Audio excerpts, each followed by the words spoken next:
मकबूल करे इत्काफ खुदा करबानन खे तू माफ खुदा।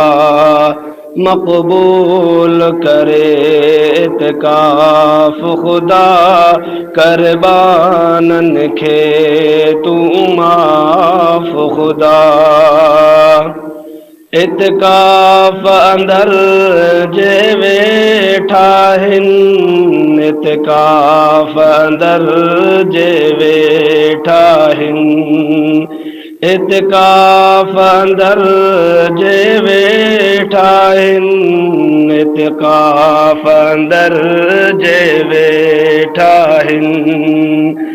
कर दफ्तर तिन जा साफ खुदा करबानन खे तू माफ खुदा। मकबूल करे इत्काफ खुदा करबानन खे तू माफ खुदा। छॾ बख़्श तिन जा ॾोह सजा, छॾ बख़्श तिन जा ॾोह सजा, छॾ बख़्श तिन जा ॾोह सजा, छॾ बख़्श तिन जा ॾोह सजा। जिन पाण कयो इतराफ़ खुदा करबानन खे तू माफ खुदा। मकबूल करे इत्काफ खुदा करबानन खे तू माफ खुदा।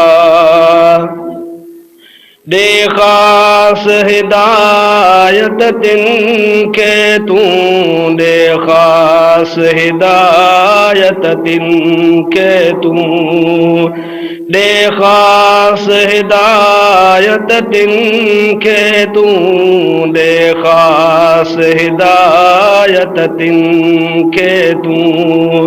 कम दीन जा कनि न ख़िलाफ़ खुदा करबानन खे तू माफ खुदा। मकबूल करे इत्काफ खुदा करबानन खे तू माफ खुदा। से तो के पयाज पर चाहिन, से तो के पयाज पर चाहिन, से तो के पयाज पर चाहिन, से तो के पयाज पर चाहिन। जिनको न कयो इंसाफ खुदा करबानन खे तू माफ खुदा। मकबूल करे इत्काफ खुदा करबानन खे तू माफ खुदा। मखसूस उन्हनि ते रहमत जो, मखसूस उन्हनि ते रहमत जो, मखसूस उन्हनि ते रहमत जो, मखसूस उन्हनि ते रहमत जो। तू पाण ॾिजांइ ग़िलाफ़ खुदा करबानन खे तू माफ खुदा। मकबूल करे इत्काफ खुदा करबानन खे तू माफ खुदा।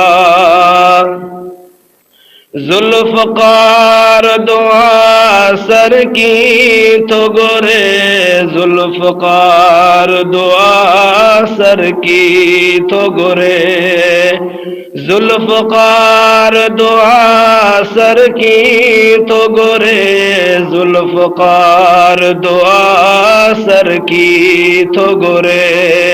दिल तिन जी बणाए शिफाफ खुदा, करबानन खे तू माफ खुदा, मकबूल करे इत्काफ खुदा, करबानन खे तू माफ खुदा, मकबूल करे इत्काफ खुदा, करबानन खे तू माफ खुदा।